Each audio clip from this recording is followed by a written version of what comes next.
Ágora es un término griego que significa lugar de asamblea o reunión. Tradicionalmente, el ágora era el lugar específicamente designado para que los ciudadanos griegos se reunieran a debatir sobre los diferentes asuntos concernientes al sistema democrático. A partir de este momento, tenemos un ágora en Luz Radio 102.9 con Gabriel Saludos Andrade. amigos, bienvenidos a Ágora. Hoy me acompaña en la edición y montaje William Velarde, en el control técnico Franklin Palmar, nuestra productora es Norelba Torres, el director de Luz Radio es Jesús Urbini, quien les habla, Gabriel Andrade, estará en la conducción. Mi Twitter es @gandrade80. Me acompaña esta noche el sacerdote católico Carlos Villasmil. Con él estaremos conversando sobre el Papa Francisco, que ha dado mucho de qué hablar en las últimas fechas. Saludos, Carlos, bienvenido, buenas noches. Muchas gracias, saludos. El Papa es un poco controversial porque ha dicho cosas que a mucha gente le gusta, pero luego ha dicho cosas que a otra gente no le gusta. Y vamos a empezar con su reciente visita a Cuba. Habría gente que esperaba un poco más de confrontación con el régimen cubano, como Juan Pablo II, que cuando Juan Pablo II fue a Cuba, a Nicaragua, regañó a Ernesto Cardenal, por ejemplo. Sí, sacerdote. Sí, y cuando fue a Cuba, bueno, la visita a Cuba del Papa, como hubo más diplomacia, la de Juan Pablo II, ahí quizás él no fue tan duro con el régimen cubano en aquella ocasión, pero dijo cosas que había que decir. En cambio, Francisco, yo creo que decepcionó a mucha gente cuando fue a Cuba, porque es que no mencionó a la disidencia, no me usó la palabra dictadura nunca, cuestión que Juan Pablo II sí hizo. ¿Cómo ves eso tú? Yo creo que los tiempos han cambiado, ¿no? Desde este punto de vista, no digamos un poco en el plano acusativo, que lo que el Papa en cierta manera un poco quiere, no tanto como contraponer, sino más bien en el sentido propio de lo que es su misión en este mundo. Quizás nosotros veamos muchas veces la Iglesia en tono acusador, en tono, sí, a veces crítico, en tono buscando más que todo un sentido de orientar hacia la verdad, que para nosotros no es meramente una ideología, sino la creencia en la persona de Cristo Jesús, como persona, como camino, como para nosotros vida, sobre todo de la parte espiritual. Y el Papa Francisco encarna más bien una posición completamente, posiblemente nueva para nosotros, pero no digamos tanto para el ambiente en el cual él conoce, porque viene de Latinoamérica y conoce la realidad latinoamericana, cosa que, por ejemplo, en Juan Pablo II, no tanto que no existía, sino que no era propiamente de los ambientes en donde él se había desarrollado un poco, ¿no? Quizás también está el cliché de ver a Latinoamérica simplemente bajo una sola óptica, la óptica quizás de la teología de la liberación, o qué sé yo, en un plano más que todo, no sé, yo viví por mucho tiempo en Europa y quizás algunos ni sabían dónde quedaba, por ejemplo, Venezuela y se pensaba de Venezuela o de Latinoamérica en unos aspectos que uno de verdad, uno decía, pero que realmente nos conocen, realmente conoce la realidad que se vive aquí. Y por supuesto el Papa fue en plan, sobre todo, de anunciador del Evangelio. Tú dirías que Francisco conoce Latinoamérica mucho mejor que Juan Pablo II. Y eso explica por qué no fue tan duro.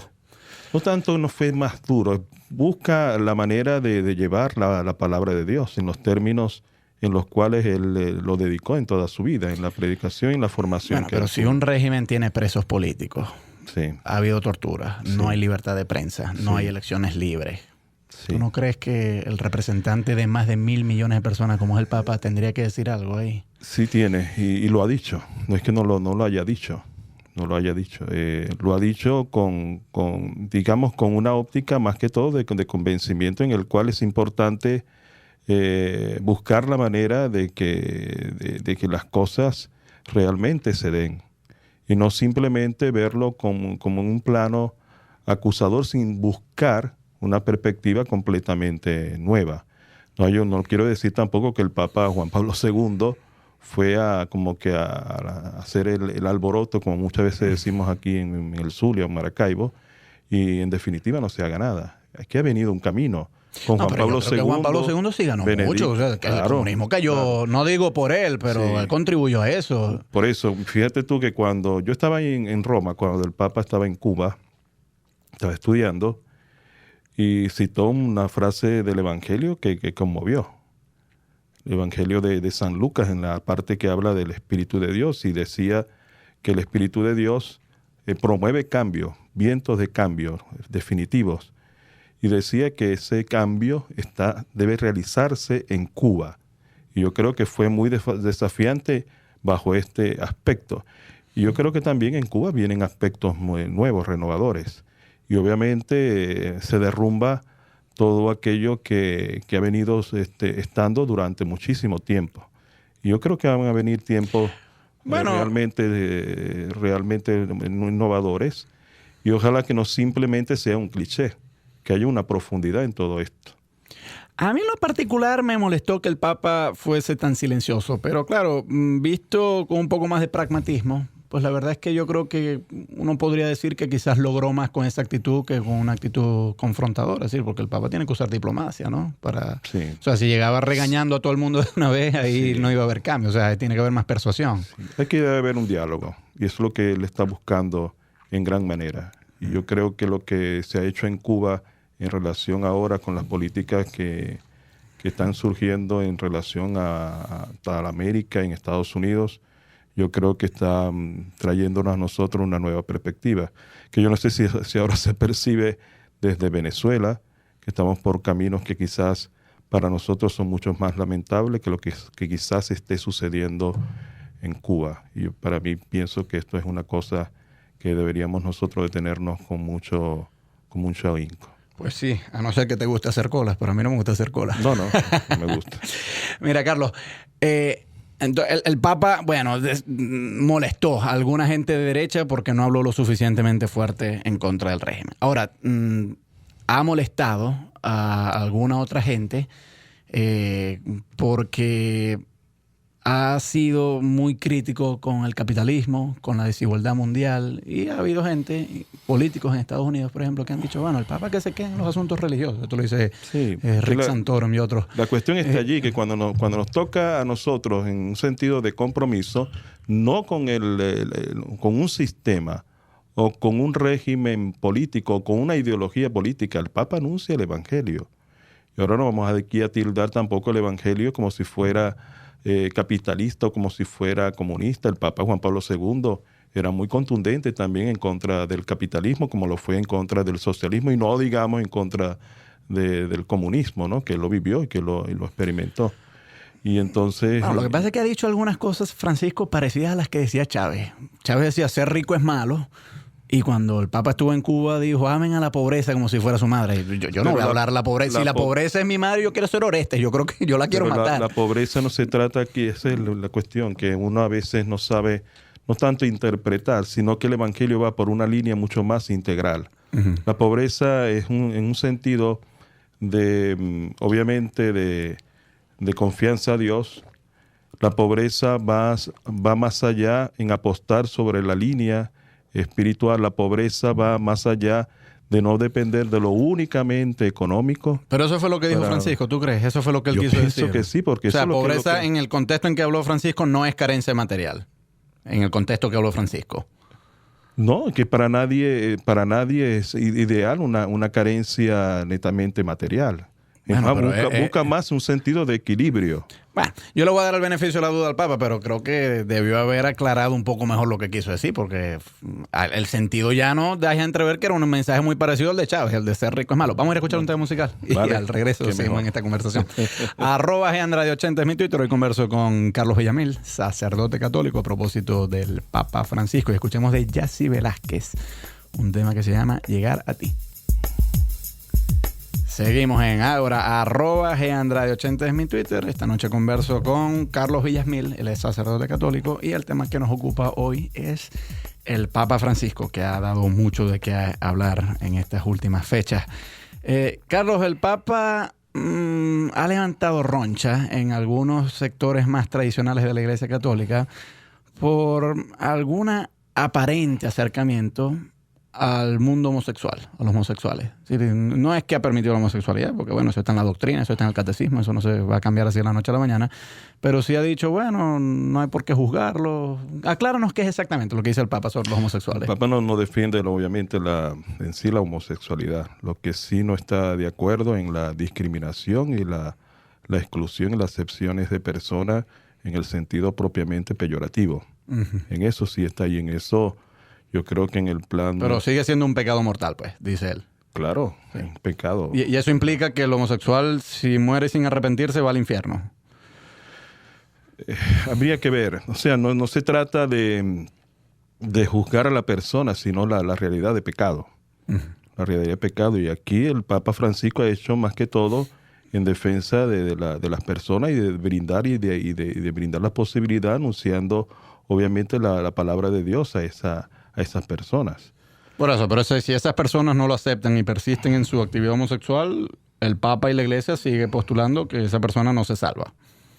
La cuestión de la salvación depende más en el convencimiento de la gente de buscar a Dios en su vida. Y estando en Dios, obviamente, busca también cumplir su palabra y cumplir su voluntad en medio de nosotros. Y en eso hay que hacer una clara distinción entre el bien y el mal. El pecado de homosexualidad es intrínsecamente malo para nosotros, ¿no? Y sobre todo va en la búsqueda de la propia realidad del amor en la persona. Y yo creo que manteniendo una actitud de esa manera en la cual uno se niega a la voluntad de Dios en nuestras vidas y a la ley natural y a la ley que en este caso para nosotros consiste en la observancia de los mandamientos divinos, los mandamientos espirituales, uno va en una línea de búsqueda de la santidad y la búsqueda de la perfección de vida. Obviamente lo que el Papa ha advertido en este caso es que todos vamos en ese camino y todos debemos reconocernos también como pecadores en este plano.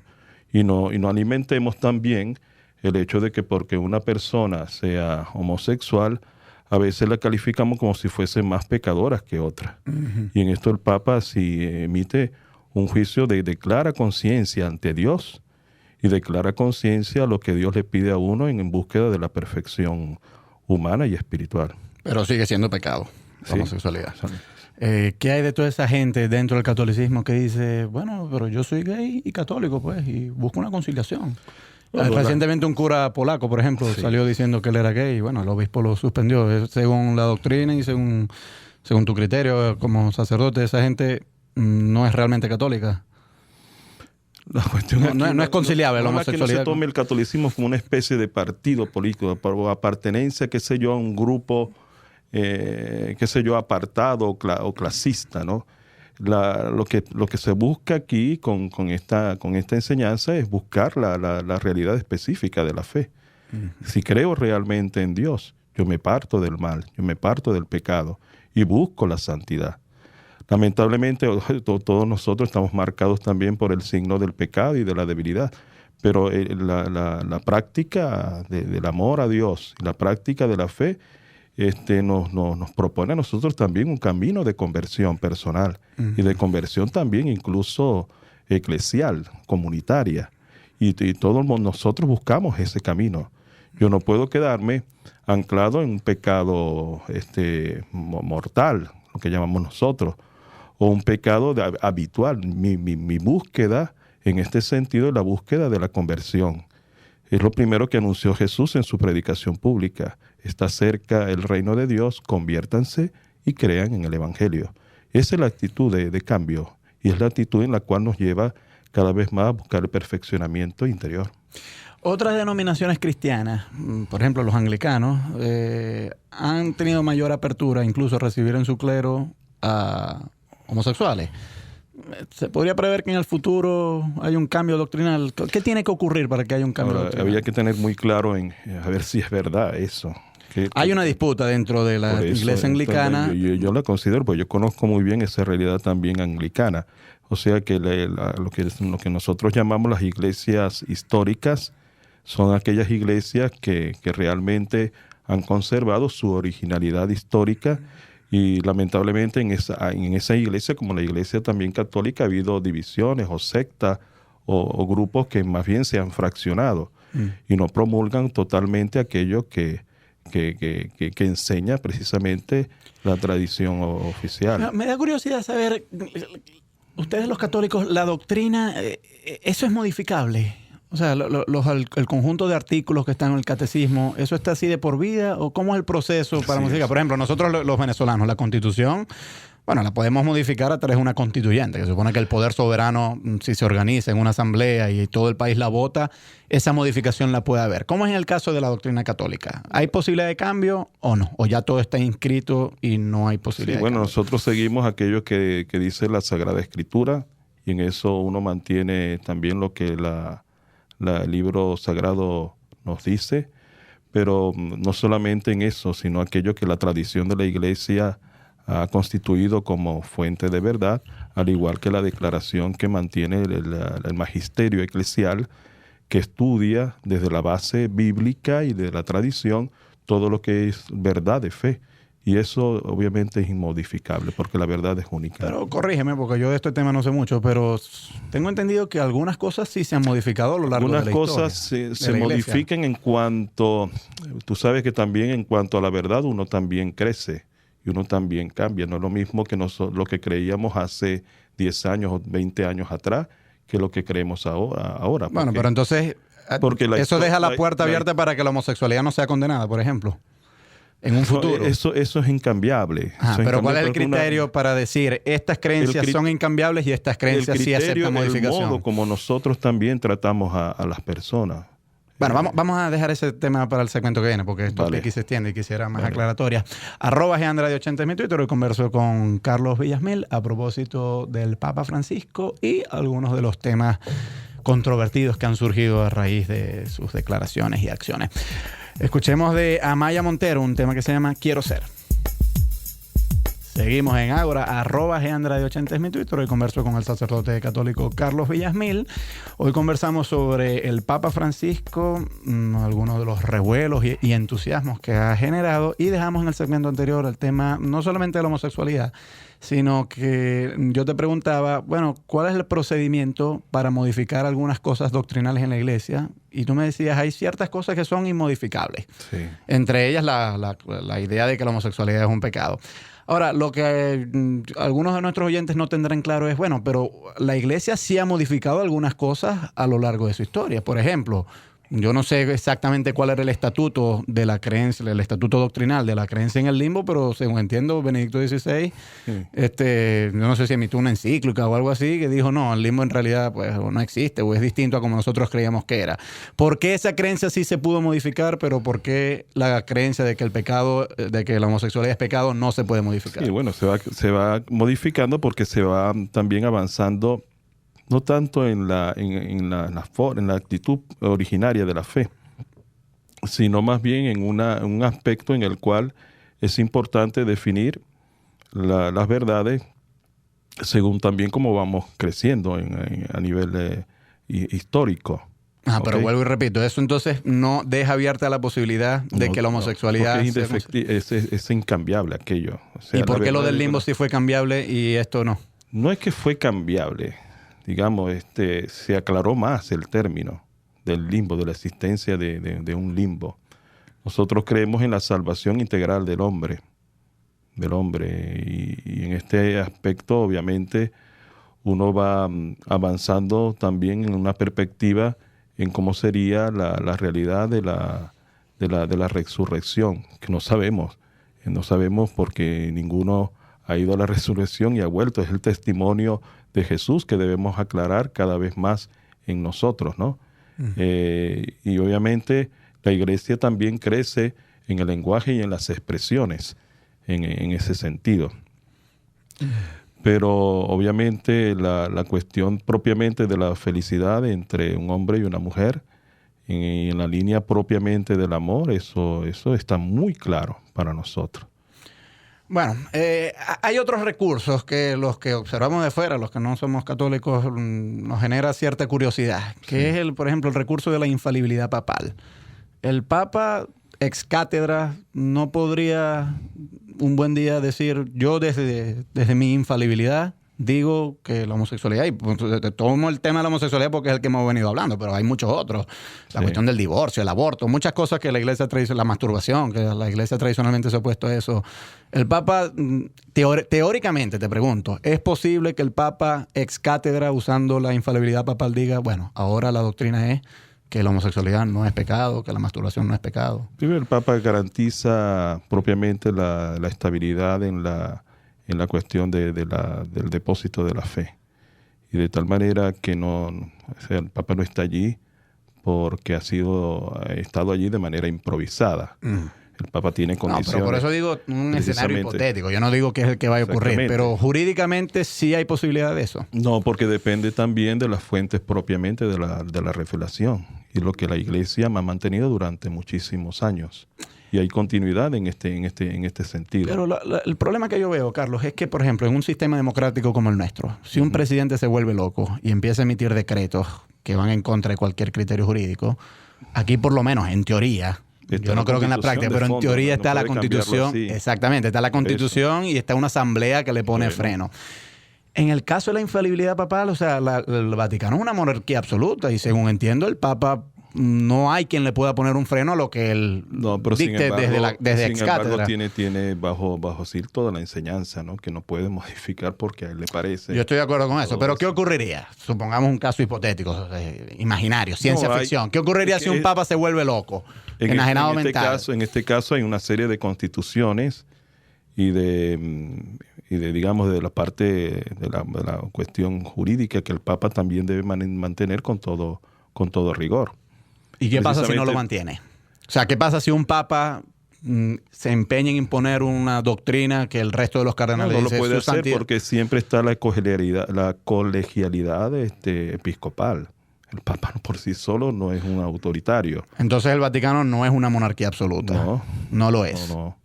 Desde el punto de vista... Muchos observadores dicen que sí es una monarquía absoluta. Tú dirías que no es una monarquía absoluta. Esas son opiniones. No Pero es la Iglesia está muy bien constituida bajo este espíritu, bajo este aspecto. Okay. Entonces, bueno, nos queda bastante aclarado eso, que quienes dicen que el Vaticano es una monarquía absolutista están equivocados. No.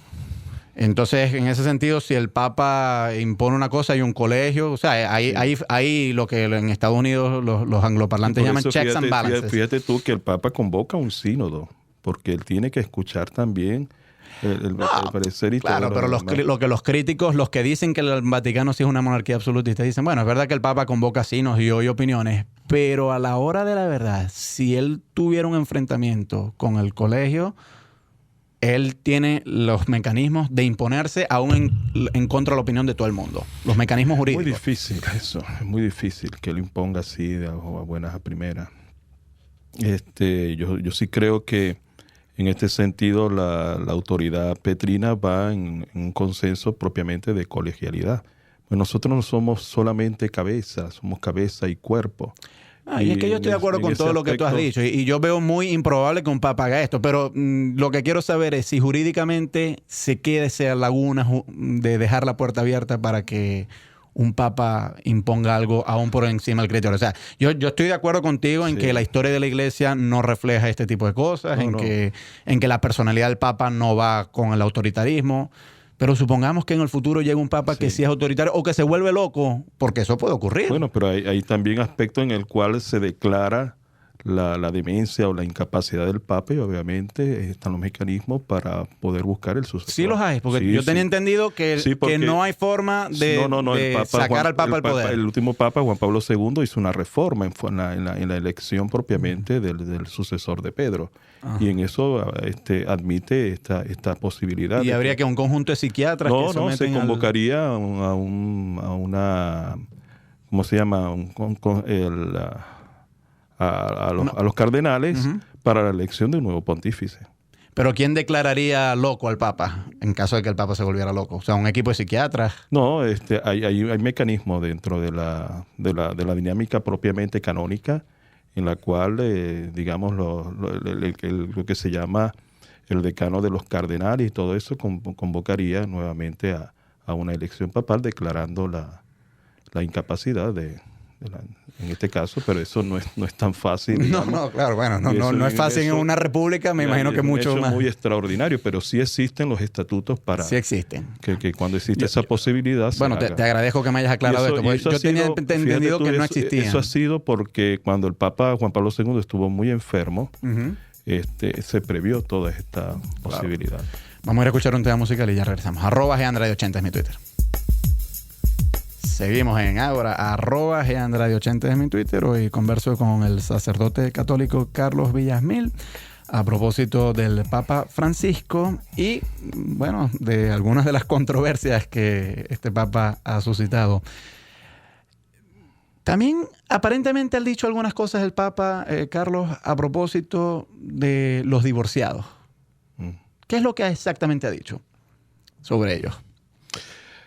Lo que se ha, digamos, un poco insistido, el Papa ha insistido, es en que la Iglesia no debe negarse a la posibilidad, digamos, de un mejor trato, digamos, a estos que son bautizados, que nosotros no podemos negar que son personas que no están ni siquiera bajo el estilo de excomunión por el hecho de estar divorciados, por la cuestión es divorciados y vueltos a casar, o habiendo, digamos, contraído nuevas nupcias en este caso.